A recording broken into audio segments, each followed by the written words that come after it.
often we're seeing these cases involve minors, and so it just really brings to the forefront the question of, as a society, are we really doing children favors when we tell them, when we deny like the truth of their created identity as males and females? Welcome to the Napa Legal Podcast. I'm Frank DeVito, Senior Counsel and Director of Content at Napa Legal. You're listening to our Napa Legal Weekly Podcast, where we explore religious liberty, particularly from the perspective of faith-based nonprofits. This week, we have an exciting special episode where we're joined by our guest, Suzanne Beecher. So Suzanne serves as legal counsel for the Center for Conscience Initiatives at Alliance Defending Freedom. Prior to ADF, Suzanne has held positions at the Institute for Human Ecology at the Catholic University of America, at the Conscience and Religious Freedom Division within the Office of Civil Rights at HHS, and as Associate Counsel at the First Liberty Institute. She is also, we have to include for Napa Legal purposes, a current fellow in Napa Legal's Good Counselor Project. So, Suzanne, thank you so much for being here. Thank you for having me. I'm excited for our conversation today. Yeah, so am I. So I know that Alliance Defending Freedom is working on a couple of particularly important Title IX cases that are relevant and important to defenders of religious liberty. I know you're not directly on those, but you've done a lot of work with Title IX cases, and it's kind of become a hot button issue, right? There are a couple different fronts on which there are fights regarding Title IX. So I want to back up a little bit. I know we have some very savvy listeners, but I don't want to assume too much. So before we dive into these cases, can you give our listeners just a brief overview of what Title IX is, and maybe how it's become a legal battleground in recent years? Yes, absolutely. So Title IX was passed in 1972, and what it does is it prohibits discrimination on the basis of sex in educational programs and activities. So what that looks like, practically speaking, is making sure that in extracurriculars, and in particular, it's had an impact in the area of sports, females and males are having equal opportunities. So I think when people think of Title IX, often they're thinking about equal facilities, equal opportunities to compete, so comparable sports teams and comparable levels of competition for both males and females. And Title IX was passed over 50 years ago now, and since then it's been very successful in increasing opportunities for women. So a lot of the impetus of passing Title IX was because there was such a discrepancy in the number of female student athletes compared to males, and in the past 50 years, there's been a great increase in females participating, and that in turn has closed the gap between the number of females and males participating. There are still more males participating overall, but it's much closer. And so we're seeing Title IX achieving its purpose in that way. Can I just ask quickly, so when it was first passed in the 70s, was this in 1972, was this originally more an enforcement vehicle for women being excluded from educational institutions in general, and then it started to spread into extracurriculars, or was it used for extracurriculars pretty much from the outset? If you don't know, that's fine. I was just curious.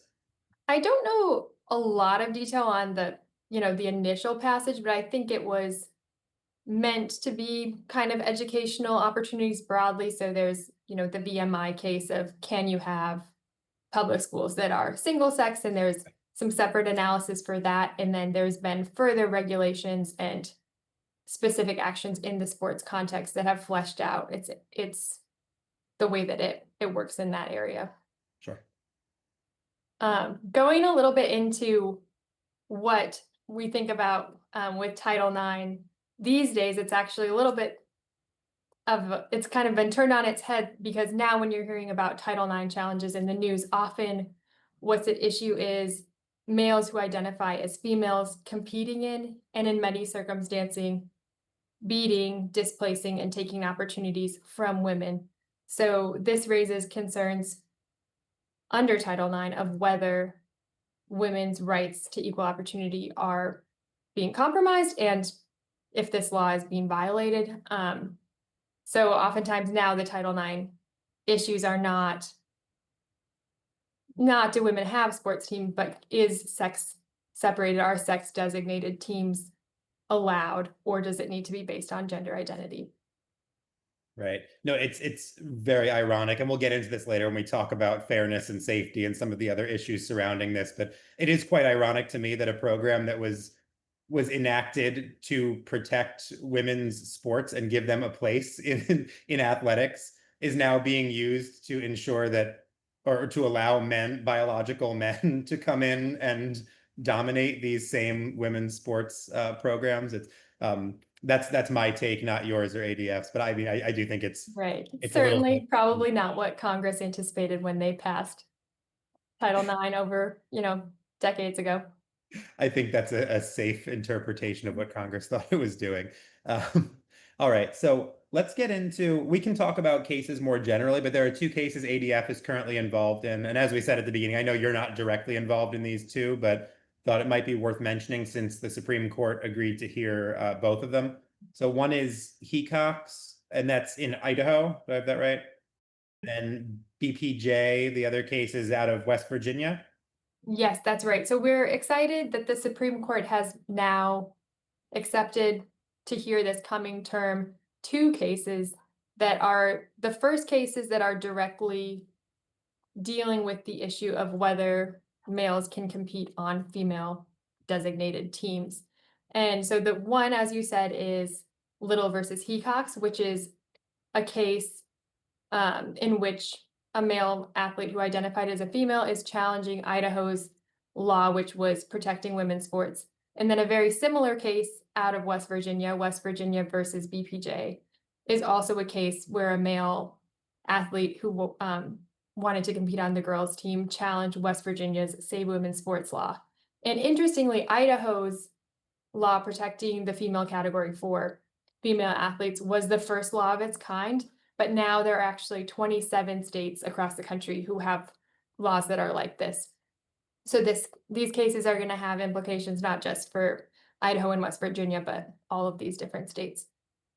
Yeah, this is really interesting. So we were talking before we started recording, and interestingly, you said the Supreme Court is hearing both of these cases. They sound very similar, but they're not being merged and heard as one case. They are separate cases. Is that right? That's right. So the cases are, as you said, very similar. They're both dealing with defense of state laws. There is some legal nuance. So interestingly, West Virginia versus BPJ presents questions both of whether the state's law protecting women's sports is permitted under Title IX and whether it's permitted under equal protection. And then the case out of Idaho only has brought the equal protection question, even though Title IX was initially involved in that case as well. The question before the Supreme Court there is just equal protection, so hopefully we can get a clear ruling on that one in Hecox, and then get some more insight on the Title IX issue in BPJ. That's interesting. So I want to spend a minute here just to make sure I have this right, because our listeners are very interested in this issue, and we've talked about it in other contexts before. So is this the same issue that was not decided, but that everybody saw coming after Scrimeti? Like the question of whether transgender status is a protected class that's going to trigger strict scrutiny under equal protection? Is that what we're going to end up seeing here? Yeah, so there's a few things at issue in the equal protection arguments. Firstly, I would say there's a circuit split on whether gender identity is a suspect or quasi-suspect class, which is, for listeners, just a class of people that if there's quote unquote discrimination, which doesn't necessarily need to be negative, but just if there's differentiation based on that attribute, the court will give heightened protection and will be even more critical in analyzing laws that make those distinctions. So that's one question, but another one is, so sex is already a suspect class that triggers intermediate scrutiny. So this higher level of analysis of whether a law is constitutional under the Equal Protection Clause. And sex is a protected class in that way. And the petitioners are making the argument that having a team that is separated based on sex discriminates based on sex, because females can be on the female team, if they identify as female, but males who identify as female can't be on the female team because they're male. So they're saying they're similarly situated because they have the same gender identity and the discrimination is based on sex. So it's two different kind of ways of framing it. Oh, this is really interesting. So and I know this is a little bit like speculative and trying to bring threads together, but I've done a lot of analysis on Scrimeti in the last couple of months, and that was easily distinguishable on the sex discrimination case because the justices were easily able to say, like, no, these laws are just not discrimination based on sex, right? They're Right, based they on didn't even age, reach they're it. based on medical use, they're not based on sex, no matter how you do it. Whereas the rationale that we inherited in Bostock, which is Title VII, not Title IX, but was kind of a but-for test of biological sex, right? That if you allow a biological female to do something, but a biological male in otherwise the exact same circumstances can't do that, that's sex-based discrimination, right? So like in Bostock, Justice Gorsuch talks about, if the woman is allowed to wear a dress and go to work in this position, but the man can't wear a dress even though he works the same place, same role, that's sex-based discrimination. That's the tangled web we've weaved for ourselves there. So I think, sorry to circle back here to this case, this argument or this logic is at least potentially on the table in these kind of arguments, right? Because you're saying, okay, we have this sports team. If you're a woman who's age 16 and you go to this school, or girl, you can be on this team. But if you're a boy, same age, same school, same class rank, and you can't join it, the Bostock logic is potentially at play, right? That is a sex discrimination case. So I have that right? Yeah, that's right. So there's so many moving parts because obviously there's the question of does Bostock map onto Title IX? And there's a lot of reasons in case law, including in the Bostock decision itself, to think that no, that logic does not extend there. And then, like you're saying, there's also the issue of does a Bostock-like reasoning come into play when you're analyzing sex discrimination under the Equal Protection Clause? Or is it, cleaner and more different? And then again, they're looking at are sex designated teams sex discrimination under the Equal Protection Clause? And also, is it gender identity discrimination? And does the Equal Protection Clause require this more rigorous consideration of gender identity issues, which we at ADF are arguing, no, it doesn't. The courts have been very hesitant to add new classes to those classes protected under the Equal Protection Clause. And the Supreme Court, I think, hasn't done it in decades. So optimistically speaking, we'd like to think they will not add a new classification in this case. And I think there's reason to believe that's true just based on precedent.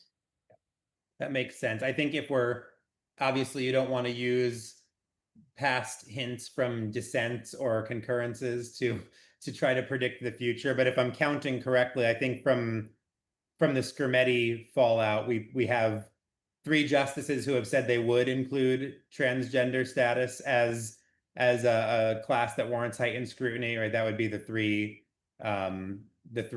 dissenters in Scrimeti. And then we have, I think, Justices Alito, Thomas, and Barrett have pretty loudly gone on record and says transgender status should not warrant heightened scrutiny. So then I think we have 6 of the 9 on record, and then the rest we will likely find out in the next term.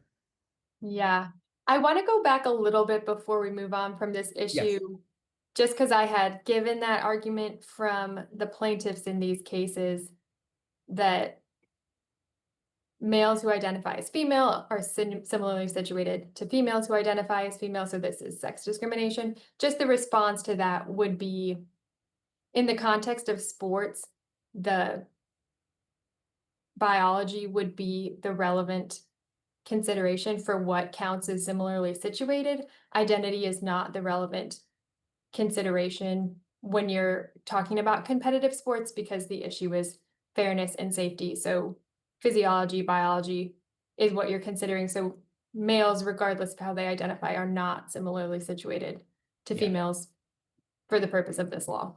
So that would be the legal response to that from from the states and from ADF, who is working with the states on both of these cases. Yeah, that's a really good distinction. I'd like to talk a little bit more about that in a few minutes on the fairness and safety issues, because I think it's good to plug that into the standard for the law here, but I also just want to talk more generally about these things and shine a little more light on them. But before I get too far away, I know we just spent a bunch of time on the equal protection side. So the Title IX argument, do you want to talk a little bit more about that? Because right now we've been in the constitutional world. So Title IX protections for women's sports. Can you give us a little more on what's going on, not just in these two cases, but in general? Sorry. Yeah, so the Title IX argument in this context would be, it's interesting, it's actually brought by male athletes who are wanting to compete in the female category, as well as female athletes who are advocating for protection for women's sports. So the argument from the male side is that they're being discriminated based on sex because they can't compete consistent with the gender they identify with. From the female side, it's that their ability to meaningfully compete and enjoy comparable levels of competition to male athletes is undermined by allowing males to compete in the girls category. And this is substantiated. I'm sure a lot of people are familiar with examples, but just one kind of stark example is in Connecticut, where I think the first case of this kind was filed. It's called Soul versus Connecticut Association of Schools. In that case, there were two male athletes who identified as female running in girls' high school track, and they actually took 15 girls' state championships. So and these were athletes who were not equal. One of them actually did compete in the boys category in high school prior to joining the girls team. And this athlete's times were not to that level of competition where first place was the common result. So this is substantiated that girls' opportunities are being taken away. It's disheartening. They're getting to the starting blocks knowing the outcome before the gun even goes off, and that's happened across sports and across the country. Yeah, that's what comes to my mind, and you hinted at this, right? The similarly situated question seems like it should be the dispositive question, even like before you get to the law and get to like complicated Title IX arguments and things going to the Supreme Court, is just, if this were a good faith, I want to compete in the appropriate forum, I don't, it's hard to take seriously the idea that it's your gender identity that should dictate where you compete, right? Like if you're a male who's decided that you identify as a female, I don't think any of them are seriously arguing that because I identify as a female, I don't have as much muscle mass, I don't have as much testosterone as other biological males, and I physically belong in the women's sports category. It's hard to take that seriously. And like the cynic in me says, well, what you kind of highlighted with the Connecticut case, that if you're a mediocre male athlete, you have such an advantage in the women's side that you can become a state champion. It's hard to see the good faith argument in the switch to girls' sports from biological men. But I won't ask you to comment on that unless you would like to.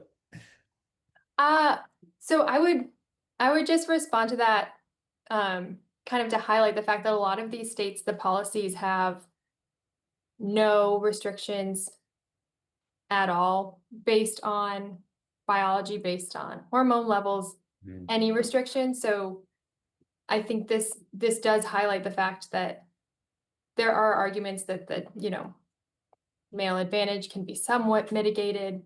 I think to the extent that we have information on this, it's pretty clear that even hormone suppression and a lot of interventions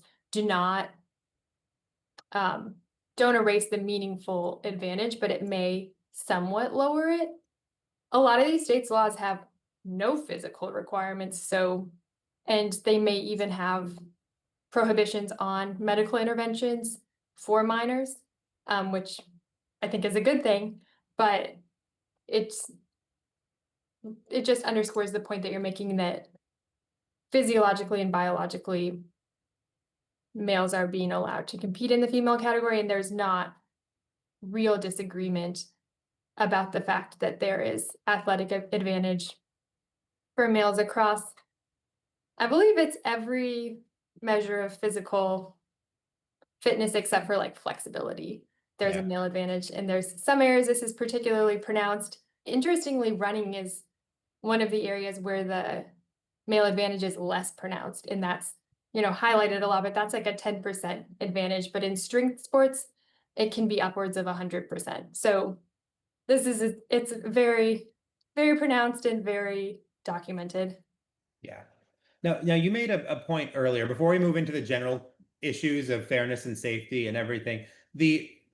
I think you had said that in one of these cases, there's basically an argument that these sports programs separated by biological sex without deference to gender identity, that these shouldn't be legally permissible, right? So if the argument from the transgender proponents, from the boys filing lawsuits in these cases, if they get what they want, what do they want? Is it just sports programs that are not segregated by sex at all? Do you know? Like what are they asking for? So I think there's probably some nuance, but in a lot of cases, it seems like the argument is that sports categories should be separated based on gender identity, not that there shouldn't be separate categories at all.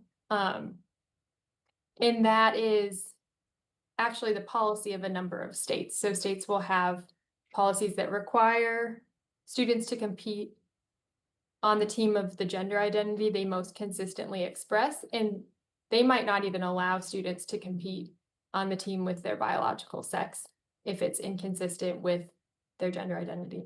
Wow. I mean, I guess the thought underlying my question is this can just completely undo women's sports programs, right? If that Right. argument prevails. Right. And I think what we're seeing, like the Connecticut example, people can think of whatever examples they want, is it's not that no women are faster than any males. It's the reason that we have these separate categories is not because girls shouldn't run against boys. It's the point of it is the biological differences that we as a society have decided it makes sense to designate categories in order for there to be real competition. So I think the understanding is that comparably talented and trained women are going to be beat by comparably talented and trained males. And so that's why you have the separate categories. And we've seen this play out when I think an example maybe a lot of people are familiar with is the United States women's national soccer team did like a scrimmage against an under 15 boys team and lost. So it's it's not that any boy could beat any girl, but it's that above average boys are probably going to take all placements in all sports if sex categories are not protected in sports. Right. Now I want to talk a little bit more. You've already started to cover the fairness and safety questions, but let's I think your work at ADF, but also each of your previous positions, you've kind of worked in all of these areas, the technical questions of fairness and safety, but also the more philosophical and theological questions of biological truth. You're in kind of a unique position to talk about each of these. So if you would, can we maybe just go through each of them a little bit individually? Yeah, so I guess starting with fairness, I think Yeah. maybe I'll be brief on that one because I think we've covered it pretty well. The physiological and biological differences between males and females are the purpose of having separate categories in the first place. And we're seeing play out in numerous examples this reality. And so it's pretty clear that equal opportunities for girls, which is protected by federal law under Title IX, is being violated by allowing males to compete in their sports. On the safety issue, it's, this is a higher a more important consideration in some sports than others. So there's, track. There's probably some safety considerations, but it's not the same as volleyball where, the speed of a spike is.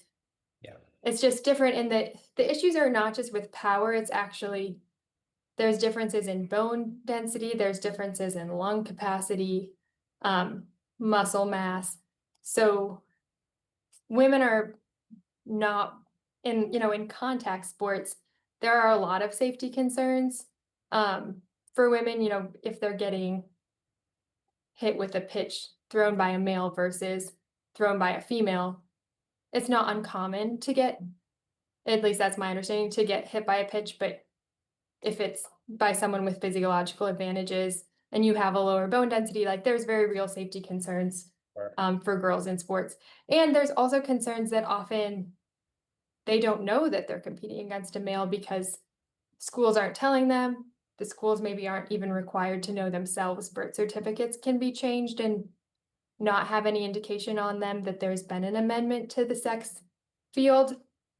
So there's a lot there. And then And I will say too, just because you're right, in the most of the sports programs where there are safety concerns are kind of these middle ground ones, right? And especially when we're talking about like school age sports, but some of them get pretty nasty. Like there are some bad videos online, like you said, of volleyball spikes gone wrong and lacrosse where women getting really badly hurt. But then on the margins of the highest contact sports, and I know this goes outside of like your typical like school sports, but this has even made its way into like mixed martial arts, which I'm a martial arts fan. So there was a big controversy a few years ago with a biological man who did the surgeries and identified as a woman and was like competing in mixed martial arts, like knocking out biological women. And it was just so, I think this is actually one of the issues that opened this whole question up in the larger media. Like Joe Rogan, did a whole thing about this, woke up to how horribly unfair and unsafe some of this was. So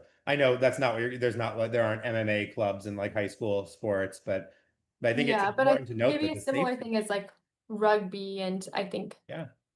England was prompted to reconsider their participation policy in rugby because of safety concerns.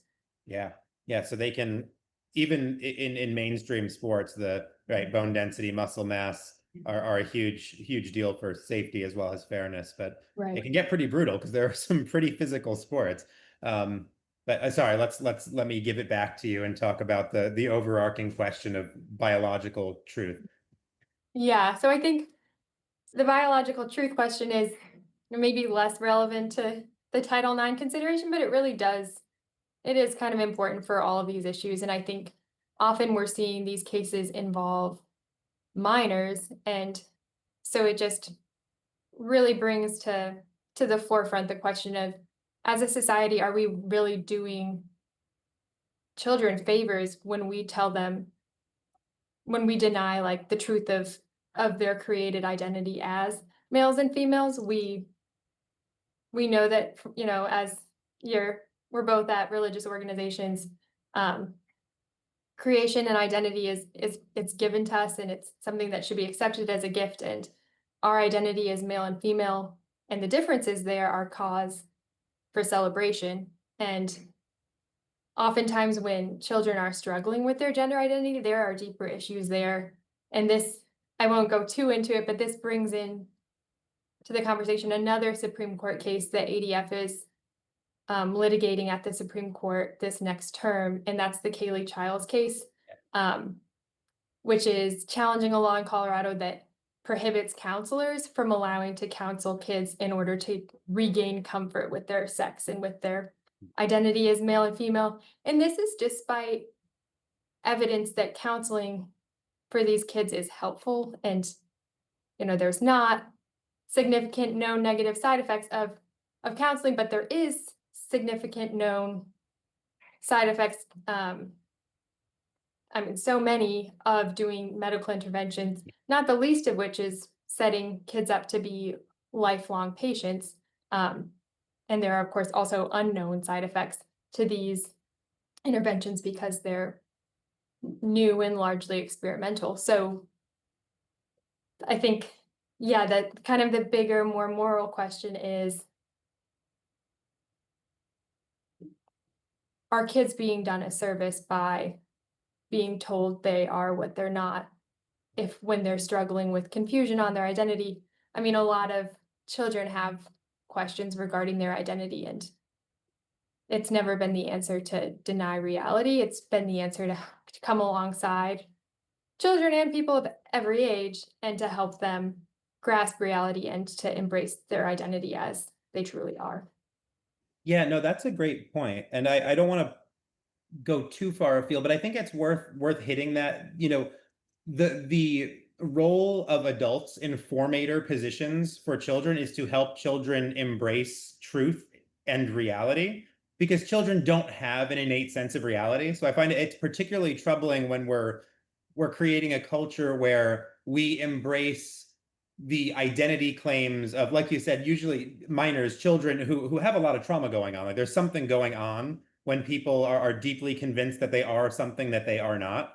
And, like I think I have a bunch of young children, right? So it's normal. They don't understand what identity is. They don't understand the truth and the world really at all. It's up to us to tell them. So like I have had little children grow up who, a little son who's a toddler says, "Oh, when I grow up, I'm going to be a mommy." And you're like, "No, well, boys can't be mommies." And then they're like, "Oh, okay." And they move on, right? Because he's 3 and he has no idea what the truth of biological reality is. I'm an adult and my job is to help him come closer to the truth.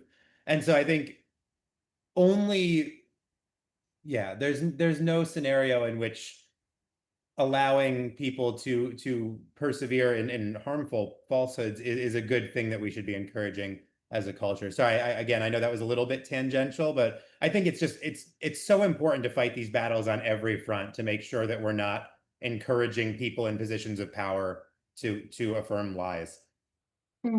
Yeah, I think that's right. It's sort of the underlying issue here is yeah, the question of reality and truth in this context, and it's one that's been understood for a long time and is now really being attacked. But I think there's reason for hope in that culture is kind of realizing that this is not a question they can avoid. And it's hitting home for a lot of people, and they're recognizing that it's, denying reality. It's not compassion. It's not true help and support for the people who need it. Yeah, that's a great place to end. So I was wondering if, I know at ADF you're working on the legal side of these battles, you're not involved in like politics and policy, but do you have any sense of, are there markers of cultural shifts? Is this issue gaining, losing popularity? Where are we today on this issue? So I think there is a lot of reason for encouragement, particularly in the sports context. So a recent New York Times survey um, studied people in the US across the political spectrum and found that 79% of people believe that sports should be designated based on sex, and that is Democrats and Republicans alike. So it's actually a pretty there's a pretty broad consensus on this issue that you're not necessarily getting from the news. And I don't know what the older studies would say, but I believe that this is an increase from the past few years. If you had polled people, in 2020 compared to 2024, 2025, I think those numbers would be lower. But what we're seeing now is that society is coming to an understanding that there are real differences in that they're to be appreciated and not to be ignored. Yeah, that's a great it's a great sign of hope, but a good insight. Do you have uh, any sense of what's causing it? Like, why are we in a better place on these issues than we were a few years ago? Because I'm seeing it too. You can kind of feel it in the air that it's not just like us religious liberty fighters, like normal people on the streets are kind of shifted on this issue. Any sense of why? I I can't say for sure. I think one thing might be just more examples of how this is taking away opportunities from girls, and I would say that's largely due to the courage of a lot of female athletes who have stood up, be it in the court of public opinion or the court of law or both, and have shared, their testimony. I think also gender identity issues more broadly are starting to hit close to home for a lot of parents. And so they're realizing this is not really something you can't have an opinion about because it's being taught in schools. It's the policy for overnight accommodations on their kids' field trips. And or maybe they have female athletes, their children are female athletes themselves. So I think that's part of it is people are having to grapple with, no, what do I really think about this issue in practice, not just in theory. Yeah, I think that's a good place to end. I think that's the correct insight. I mean, it's when it goes from theory to practice, and the practice is actually affecting enough people, you can't ignore it anymore. So, yes, any closing thoughts on Title IX, on this whole issue? Anything else you want to end with? Well, I think I would just encourage people to follow the Supreme Court this term. I'm sure a lot of listeners are planning to do that, but the Kaylee Childs case is likely to be argued this fall. The date of the argument's not yet scheduled, and then these two cases will probably be these two Title IX and equal protection women's sports cases will likely be argued in the winter. Also, they don't have their date set, but I think these are going to be likely landmark decisions. So I would encourage people to pay attention, tune into the oral argument if you're into that kind of thing, but otherwise be on the lookout for the opinions later next year. Well, thank you so much. Yeah, the Hecox and B.P.J case, and then also Childs versus Salazar, we'll be covering them at Napa Legal. So if you keep listening to our podcast and following our weekly emails, you'll get them. But also ADF's media page is very well updated. And so it's a good place to find updates to, if the court's weighed in, if a filing has come through, you all keep your website very up to date. So it's a good place to follow these things in real time.